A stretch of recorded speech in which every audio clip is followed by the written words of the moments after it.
প্রায় সময় বলেন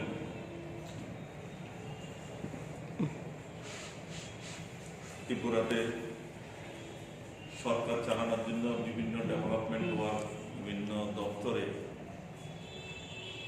টাকার কোনো অভাব নেই। উনি দিল্লিতে যাচ্ছেন, কেন্দ্রীয় সরকার জ্বালা আবারে টাকা দিচ্ছে।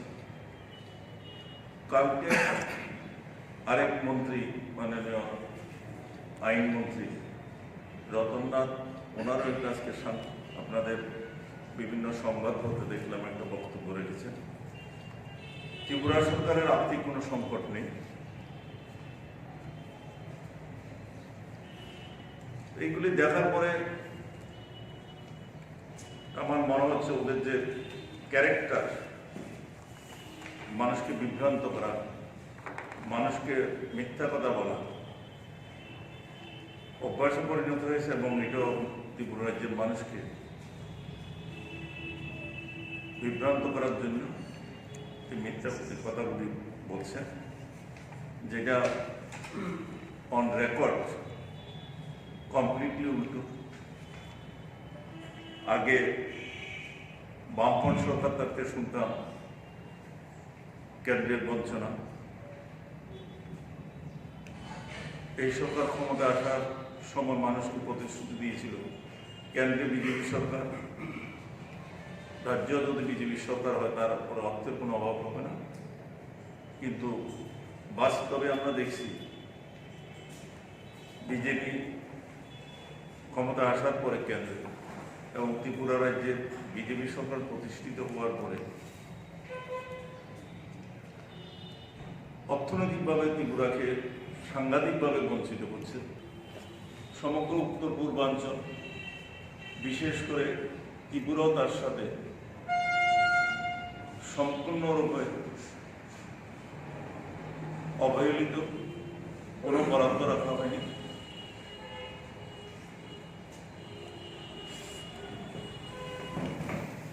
আপনারা বাজেট খুলে দেখবেন কোথাও উত্তর পূর্বাঞ্চল বা ত্রিপুরা সম্পর্কে বাজেটের কোনো স্পেশাল অ্যালোকেশন নেই। যদিও বলে উত্তর পূর্বাঞ্চলের জন্য ওনারা স্পেশাল ক্যাটাগরি, কিন্তু কিছুই এই বাজেটে দেওয়া হয়নি। এবং এই যে বাজেটের কোনো ইন্ডিকেশন দেওয়া হয়নি প্রাইস রাইসের এগেনস্টে কি করে প্রাইস রাইস কন্ট্রোল করবে। জব সম্পর্কে কিছু বলা নেই, জেনারেল পাবলিক সম্পর্কে কিছু বলা নেই। এটাকে বলা যায় একটা কর্পোরেট বাজেট।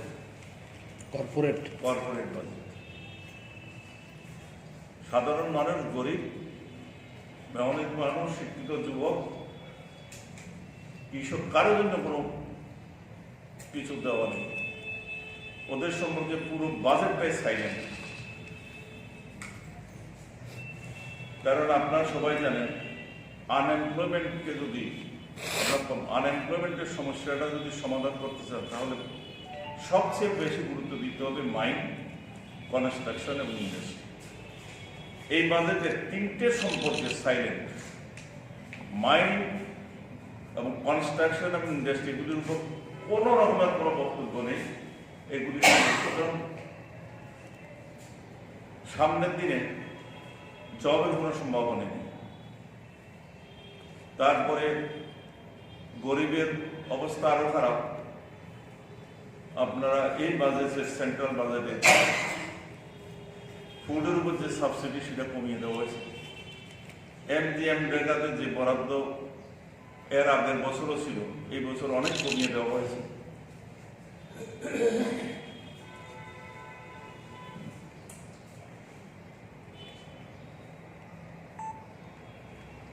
এই সরকার, বিজেপি সরকার বলে সবকা সাথ সবকা বিকাশ, কিন্তু দেখা যাচ্ছে এই বাজেটটা প্লেস করার পরে মনে হচ্ছে আমাদের প্রধানমন্ত্রী নরেন্দ্র মোদীর নেতৃত্বে যে সরকার আছে উনি উত্তর পূর্বাঞ্চলের জন্য কোনো বরাদ্দ রাখেননি।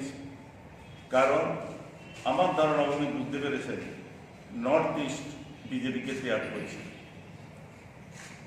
নর্থ ইস্টকে কোনো রকমের মদত করে রাজনৈতিকভাবে অনুকূল করার কোনো লাভ হবে না। দেশের প্রধানমন্ত্রী হিসেবে যে দায়িত্ব পালন করা রাজনীতির উদ্যোগী উনি সেটা করছেন না, এবং নর্থ ইস্ট যেহেতু বিজেপিকে ত্যাগ করছেন সেই জন্য নর্থ ইস্টকে নেগলেক্ট করা হয়েছে।